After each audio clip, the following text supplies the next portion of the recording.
Welcome to today's episode of The Growth Zone. I am Christian Bartsch. What is the core benefit of listening to this show? Business leaders in corporate and privately held companies gain insights into trends and strategies that provide them with a competitive advantage in the marketplace. Each episode focuses on an area such as marketing, sales, innovation, or funding that is absolutely critical to the growth of companies, whether they are startups or corporate global players, where management needs to juggle the challenges of market entry or knowing how to navigate the uncertainties of disruptive developments. Mind feeding is where clarity evolves and helps solving organizational challenges. For those who listen to the entire episode, I have a special surprise gift. I am working on some great guests that are industry leaders in management, innovation, and marketing. Let's get started on today's episode.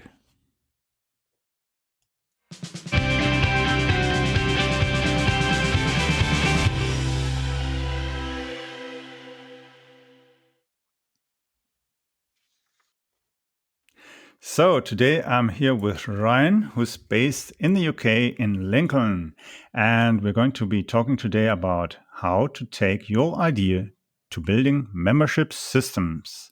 Before we go deep into our interesting topic, Ryan, can you tell us a little bit more about yourself? Yeah. So, like you rightly said, I'm based in the UK. I'm based in a place called Lincoln, and just so the listeners know a little bit about me, I eat way too much peanut butter. I'm a big fan of my cats. I've recently just had a baby daughter, and I am absolutely besotted with that little baby now. She is probably my favourite human being in the world, even over Steven Gerrard, which is a big shout for me. But I've been able to build an amazing life by building up my own membership, taking my idea, my knowledge on a topic and turning that into a business that enables me to have a great life. So yeah, that's me. That's cool because I've got as well a daughter. She's now 8, so I can imagine how interesting the time will be for you in the next few years. Especially daughters are a bit different than boys, so it's always quite interesting to have different ideas to different interests. Yeah, I'm dreading the day she brings a boy home already. Yeah, that's fun. Yeah, so membership systems are so important nowadays, especially when you think of pandemic and everything going upside down, people not being able to attend. And when I think before even the pandemic, I was using as well membership systems and combining them with the CRM and everything, and in different countries and that. And software and hardware are not always the key thing that makes you win. I think it's more or less the strategies and how you build the stuff, the content. So what's your philosophy on that? Well, for me, it's all about the community. And I think we've all noticed that now, especially over the pandemic. We're not going to get into the whole talking about COVID too much, but it's made such a difference in the world that people actually strive that connection, and online communities have boomed because of that. But I've been seeing online communities booming for years. Like, the pandemic has just moved that shift forward 5 or 10 years. So at the very core of your membership needs to be a solid community.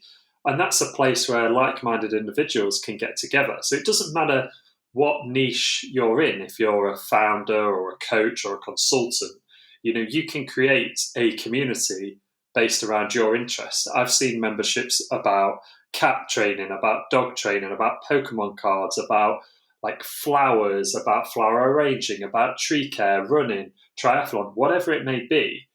The internet now, with all the tech and everything that we have at our disposal, has enabled us to find our people that understand us, and that we can have conversations that we don't always get to have. So at the very, very core of your membership needs to be a community, and that can be very, very simple and straightforward to set up.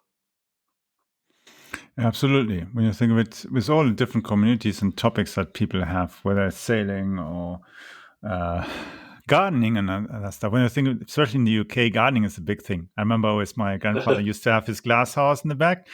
He used to have too much fruit that he had to distribute to the neighbors, everything, because they just couldn't cook it or even Yeah, it's the make out same of at it my jam. It's too house. much. Yeah, I have like 8 apple trees in my garden, and there's so many Oh. apples. So if you like apples, I could definitely send you some nice apples. Yeah, definitely. We could use that, especially when you look now out of the window with the weather. It's just appalling. It's raining. It's raining. Cats and dogs, bad. Yeah. And so, as you say, I suppose you have, of course, one area where you supply some kind of knowledge, and other area where the people can exchange questions, ideas, Hmm. get together. Yeah, definitely. That's the best sort of combination for a membership. And if anyone is thinking about building one or creating one, I'd say, take all the questions and everything that people are asking you and what you solve, and then you can put that into your content.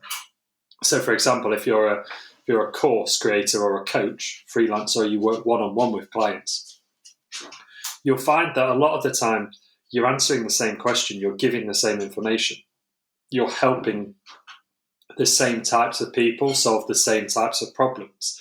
And you might find that you're doing that and working quite a lot because you're one to one. With a membership, it allows you to switch that up and do one to many and then create this community as well. So if you're a coach and you teach, for example, Facebook ads, you might be working one on one with clients to teach them through their Facebook ads. Well, a lot of the times you're probably doing the same thing again and again and again, like setting up their Facebook ads, teaching them how to create a Facebook ad, showing them how to create a nice ad and a nice image for that. Well, you can put all of that inside of a membership and then charge people to get access to that. And then you can create a community as well, so other people can help other people, and then you can come into that community. So now instead of working 40, 50, 60 hours a week and always pitching for work, you can actually have some more recurring revenue and you can help those people better, and you can also get more freedom back for yourself. Exactly, because you've got them at hand and they can as well directly ask you questions. And there's so many cross-selling that you can then as well do, I can imagine. Yeah, I mean, that's another one of the great things. If you look at the customer journey, the reason people buy things is that they want to solve a problem. They don't care about you, they care about themselves. People are fundamentally motivated by their own self-interest. So they want to solve a problem. If your product solves a problem, great. But most of the time, your product will solve that problem, and then there's that next step. A membership's great because it allows you to solve that first problem, and then the next problem you can solve as well because you've built up this know, like, and trust factor. And that's what I'm all about. I'm all about giving maximum value to your members. Now, if you are a coach or a consultant and you can impact more people's lives, and then you can work closely with like the top 5% of those people, that's going to make everything better for you. You're providing more value for the world and your clients, and then you're also able to upsell towards other products. And that can come in the form of many different ways. Exactly. Like with the gardening, you can not only sell seeds, you can offer other tools or even do, let's say, cross-selling with other companies who maybe produce something and you can get some special discounts and so on. You can buy maybe big quantity of something that you anyway need for your gardening, and then you use that as well. Or in another context, somebody, let's say a membership system for people who are fans of Harley Davidson. Yep. And of course, they'll need certain kind of parts. Somebody who has a Honda doesn't need these parts. But if there's a Honda community, they'll need Honda parts as well. Yeah, and I think as well, if you aren't thinking about a membership and you just sell, direct to consumer, I think thinking about creating a membership around your product is probably one of the best ways to get repeat transactions. There's so much wasted real estate online. People don't use thank you pages very well. People don't use email sequences very well. They don't have a community. If you can create and harness a community, use your thank you page, get people excited, tell them that you've got a Facebook group or a circle, which is a piece of tech that creates a forum for you. Create this community, even if it's just very, very like small price or free to start with. If you harness this community, you will be able to then upsell to generate more sales for your business, and also find out more about your customer, and then eventually build a membership into that. It's just increasing that lifetime value of your customers. Yeah, and of course, at the same time, speaking of platforms like Facebook, not everybody wants to be in Facebook. When you look at the trends are moving, if you are able, of course, to have a membership system where you have maybe some kind of better control about what's happening in the system, you can decide what happens. And everybody who doesn't want to be in Facebook or doesn't want to be in LinkedIn and so on, they can find, because otherwise you do it in LinkedIn, not everybody wants to go in LinkedIn, and vice versa. So having your own platform maybe is even better. Or what's your experience from what's happening there as well, how the acceptance as well with the end user? Yeah, I mean, for me, I want to own the sort of platform that I'm using. So I'm a big fan of building the platform on your own land, in effect. Yeah. I'm not a big fan of putting my membership inside of a Facebook group. For some people, that's what they want to do, or they want to use that to get started. Great, but for me, I want to own that asset. I don't want to build my business on rented land, and then for some reason Facebook comes and shuts that group down, and then all of a sudden I don't have that asset anymore. I want to be able to control that asset. So I think it's great if you're starting out and you just want to test your idea, maybe until it gets to a certain point. I have done that myself just to see if it's viable, because then it's, a Facebook group is free. You can test it out. You can see if it's viable and if it's worth spending your time. And then you can quickly move it to a more paid sort of platform. But there's so many out there as well that make it really, really easy. I mentioned Circle. Circle is a really, really easy to use platform.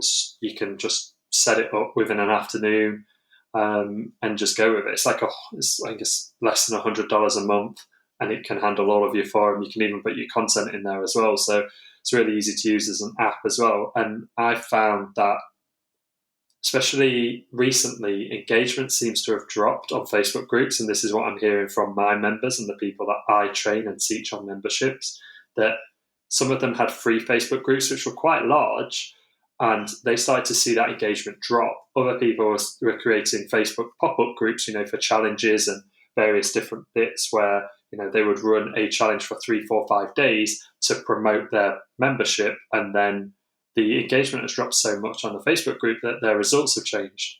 So, yeah, I agree on that, because when you look at it, so many people as well with the pandemic, they exited Facebook and all these other platforms just because there was so much garbage being posted on it, and so much negativity that people then say, I don't want this, and then go out. On contrast, you see everybody is running into LinkedIn at the moment. Even people who used to always be very regionally focused and thought, well, Xing is okay, that's what I need, OpenBC as it used to be called, that's fine. But everybody is going in, even politicians, CEOs of large corporate companies and so on. Elon Musk isn't that much on it, but for instance, the CEO of Volkswagen is there. You've got even top-level CEOs. Richard Branson is on there as well, active, and many other people there. So they are no longer really active on Facebook. Everybody's going out. Either they're going completely offline or into some kind of other platform, or they go directly into LinkedIn. Because Clubhouse doesn't really seem to be really that appealing. At the first you think, okay, and then you notice, no, there must be something else. That's not quite the right thing for the next 10 years ahead of us. Yeah, I agree there. And I think it goes back to it. I don't think the social media matters. I think you need to fish where the fish are. So you need to do a deep dive of where your audience hangs out. That might be LinkedIn, that might be Facebook, that might be Twitter, that might be Instagram. And then focus your efforts and your energy on that platform. Because what I find, and one of the things that I work with my members on, is actually simplifying their business. A lot of the time they'll come to me and say, I'm posting on Instagram, LinkedIn, Twitter, Facebook, and everything. And I go, okay, well, you just need to 80-20 that. We need to find out what is the most effective platform for you. Where are you getting the biggest results? Because there's no point just posting on one platform because everybody you think is going to that platform. It's about taking the time to understand your customer, where they hang out, why they hang out on that platform, and then you putting your efforts and energies into that platform. It might be that LinkedIn is where your ideal customer is hanging out. Great. Okay, well, then if you put your efforts and energy into getting better on LinkedIn, you're going to approach and get so many more approaches because you're focusing where your audience is instead of trying to master all of the different sort of social medias. Yeah, and then you can always direct them eventually to your own platform where you've got your membership system. 100%. And I think everybody should be building an email list. I was at an event, when the first few weeks of 2020, when we thought all was going to be okay, and we didn't know anything about COVID. And somebody asked me, it was a marketing presentation, they asked me what platform I was going to be focusing on. Was it Facebook, social, Instagram, YouTube, etc.? And I said none of them. It was my email list, because if you build a list of emails, then you can give something for value in exchange for an email address, but you can actually build a relationship with your email list. That's going to serve you so much better than having 100,000 followers on Instagram, or having massive reach on Facebook or TikTok, etc. I don't care what anyone says, an email list is still very, very powerful, and you're in somebody's inbox. That's very, very personal. And to the people that say, oh no, it's not, would you want to share your inbox online? Would you show your inbox online, all of the things you're subscribed to, all of the emails you get? You probably wouldn't. So to be able to have that and build that relationship with your potential customers, I think is paramount to your business. Yeah, and so many people are as well, of course, asking surely the question, okay, I can't go and start scraping emails. At least that's what you shouldn't be doing if you don't want to be a spammer. It will kill you quite quickly. I get this as well often. I get suddenly all these newsletters and I think, I didn't sign up for this, and this definitely no. I sign up for very few stuff usually because I just don't like reading newsletters. But I have like 2 or 3 that I do get, and I really take the time to read. Otherwise, I ignore, and that's the thing, because then you can, of course, you unsubscribe. Eventually, you set your systems to block the emails if they try it again, and then you completely block the system. But as you say, people have to know as well, how do I build an email list with the people? How do I get the people actually to give me their email address in the first place? So I suppose they have to have some kind of value there, that they say, I want to be part of this membership system, or at least somehow be up to date what's on offer, so that I eventually maybe become member. Because do you have then 2 different kind of lists? One is member and non-member? Yeah, so for me, I use ActiveCampaign, and I base everything around tags and various different actions based upon tags. So if we sort of take a step to the side of that, and I'll sort of detail how you could build your email list and how I use mine. So if you first and foremost think about the email lists that you rush to open and the emails that you wish to open, next time you do that, just question why you open that email, because that's going to give you some really, really good insight of how you can actually build your email list. Do you open that email because people don't pitch at you all the time? At some point, you're going to get pitched, but do they just provide massive value? Do they talk to you in a certain tone?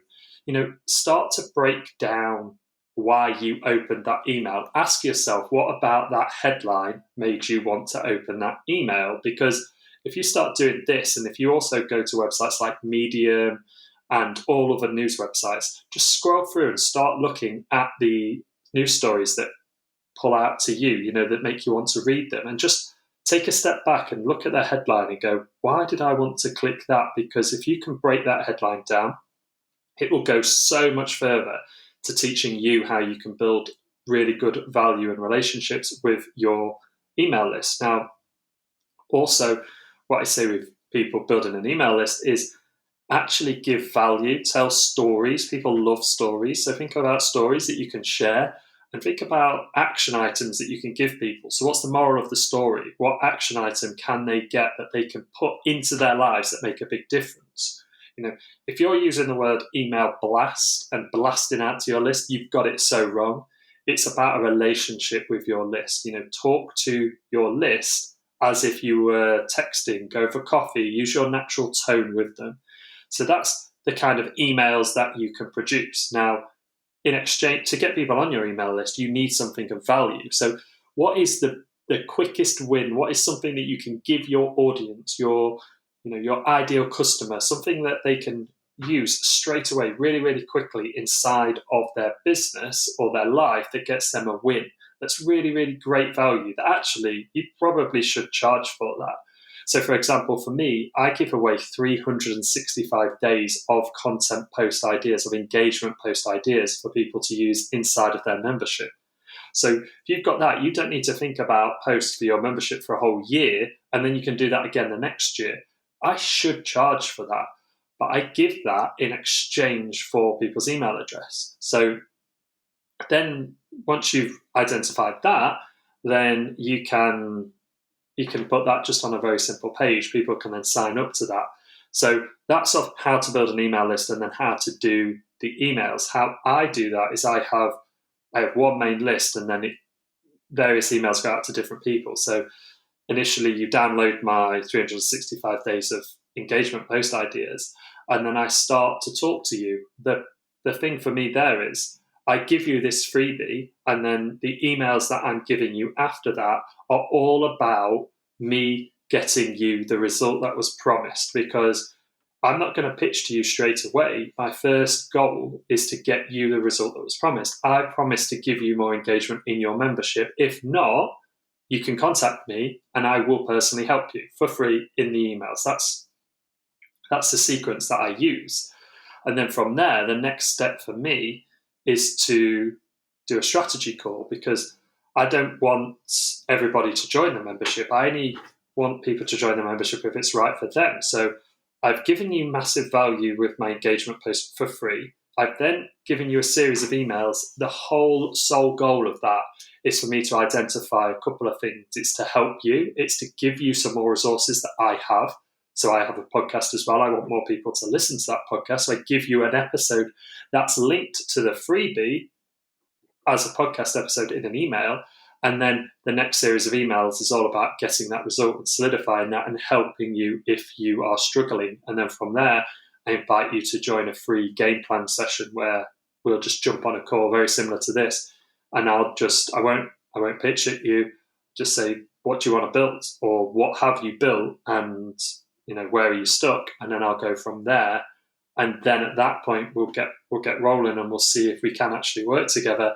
And then if we can, then I'll invite you to join the membership. Then you'd get tagged as the active member, so you wouldn't have any other sort of emails promoting anything else that I've got going on, because you get everything in the membership. You'd only get the emails for the membership then, which is to highlight the content inside of the membership, which is to tell you the details about the weekly group coaching call and other resources that I think are going to help you as a member.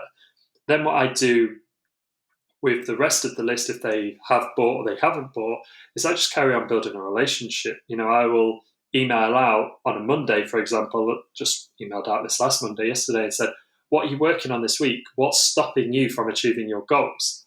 And people respond to me and say, I need help with this, this, and this. Then I can direct them to various different resources that I've got or that I know of to help them get the result. Because for me, I just want to build value, and everything is Googleable. Like, you can Google anything and find the answer to it. People want that speed, which is why they want speed and accountability, which is why they pay people for services. So I just want to help people and speed up that process for them and give them great value and build that relationship. And then I email out about my podcast. So when I produce an episode weekly, I'll email that out. And that's how I use my email list and how you can build an email list. Cool. So that really gets them as well to understand as well how to build it, how to understand as well, I suppose, how to create the membership marketing part of it. As you said, you have to have proper sequence of emails and all these things, and as well how to maybe arrange the content as well inside, because some are maybe just exchanging, some are maybe doing live coaching, and others are maybe providing some online training, self-paced maybe. Mm-hmm. Yeah. I mean, you can put whatever you want inside of a membership. That's one of the things that people always ask me is, yeah, but what can I put inside of a membership? It's whatever you want. Like, what are people asking you, and how can you solve that problem for them? And then also, I think that it's really, really important to know that when you're building a membership, you can build it on your terms. So if you don't want to be in that membership all day, every day, you don't have to be. And I would advise that. You don't want to overwhelm your members, which is one of the things that a lot of people, when they first come to memberships, do, because they just try and give everything to their members, which is great, but they overwhelm their members and then they leave.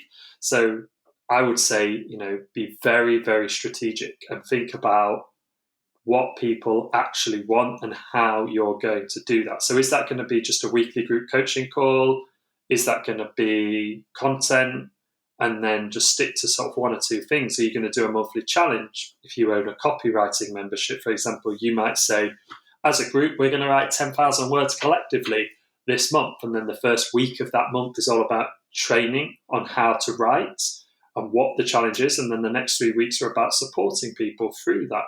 It's about understanding the customer and what they need and what they want. And that comes from what people are asking. And if people are struggling, if they're listening to this going, but I don't know what my ideal customer is actually asking, I would say to them, there's so much gold in YouTube comments that you could literally build a business from YouTube comments. If you go to who you deem as your competitors, if you go to videos and then search by most popular, look at their top 3 videos, open them in separate tabs, mute the video, you don't have to listen to it, just scroll down and look at the comments.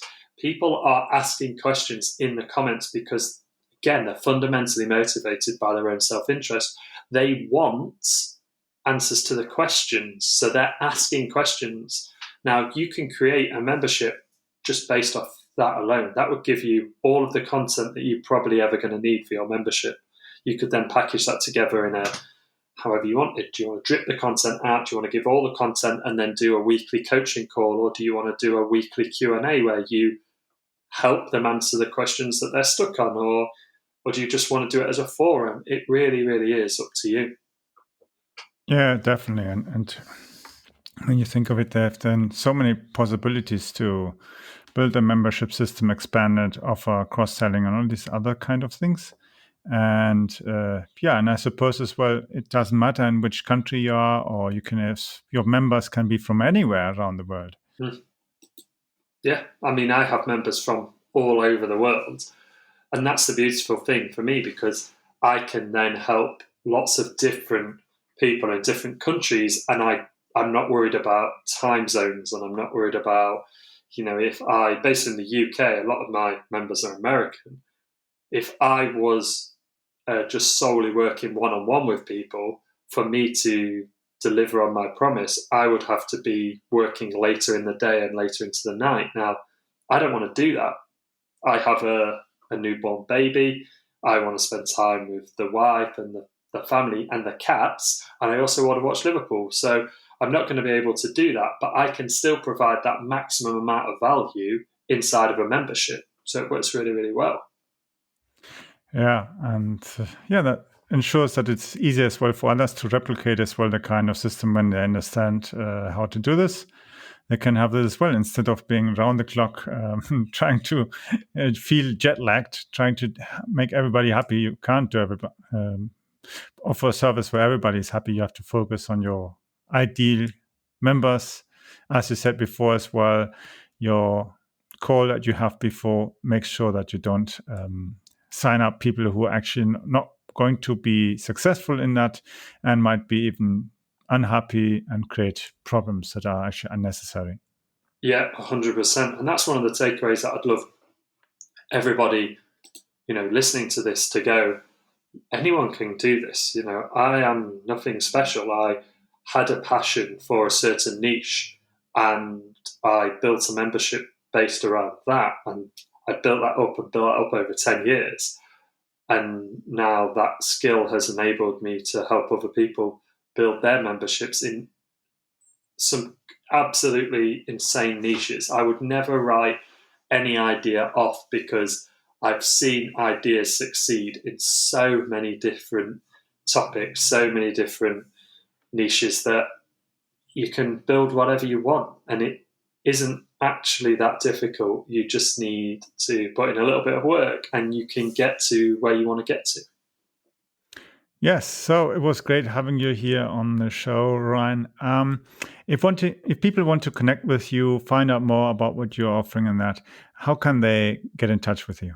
Yeah, thank you very much for having me. It was a lot of fun to talk to you and get to know you before we hit record as well. So, if people want to find out more about me, they can email me, ryan@themembershipmastery.com. They can listen to the podcast. It's The Membership Mastery on all of your major platforms. And if you want those 365 days of engagement posts, if you go to themembershipmastery.com, you'll be able to find it on there. If you scroll down the page, there's 3 sections: engagement, growth, and retention. You'll be able to get those for free there. And I hope that if you are thinking about membership and you're stuck, just reach out to me. I am more than happy to help anybody. Just let me know you came from this show.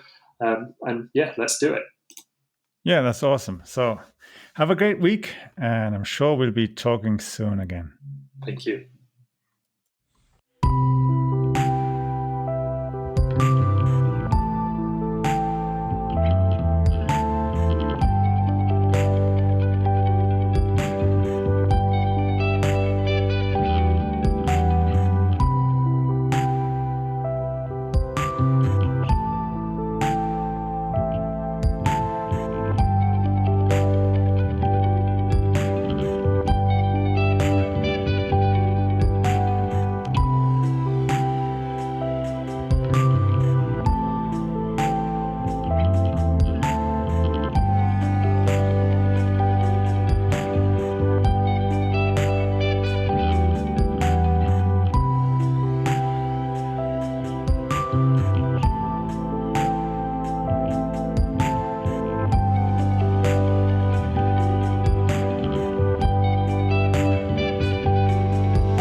I hope you enjoyed today's episode of The Growth Zone with Christian Bartsch. Thank you for listening. Please leave a review or rating here on iTunes or on podchaser.com. If you found the content helpful, then share it on social media. I would like to invite you to follow our show so that you don't miss the upcoming interviews with leaders in the market. Simply visit the website follow.prmediareach.com. I will be adding the link also to the description of this episode so that you just need to click on that link. For those of you who are listening and signing up to follow the show, I have reserved a free copy of the ultimate guide on content marketing. This is the strategy that got me top corporate clients like McDonald's, Linde, Hewlett-Packard, Deutsche Bank, Volvo, and many others. That strategy has been working for over 10 years.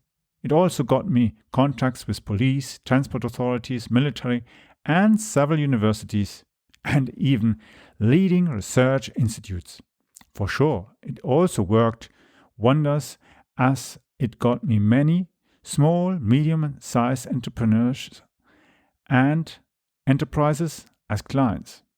And that even included international clients from all around the world. The link to sign up for our free broadcasting service and the guide is follow.prmediareach.com. That will give you access to the most recent version of my ultimate guide on content marketing. You can follow me as well on Twitter by using the Twitter handle CAPBarge. That's spelled Charlie Alpha Papa Bravo Alpha Romeo Tango Sierra Charlie Hotel. Yes, that is CAP Barge. Charlie Alpha Papa Bravo Alpha Romeo Tango Sierra Charlie Hotel.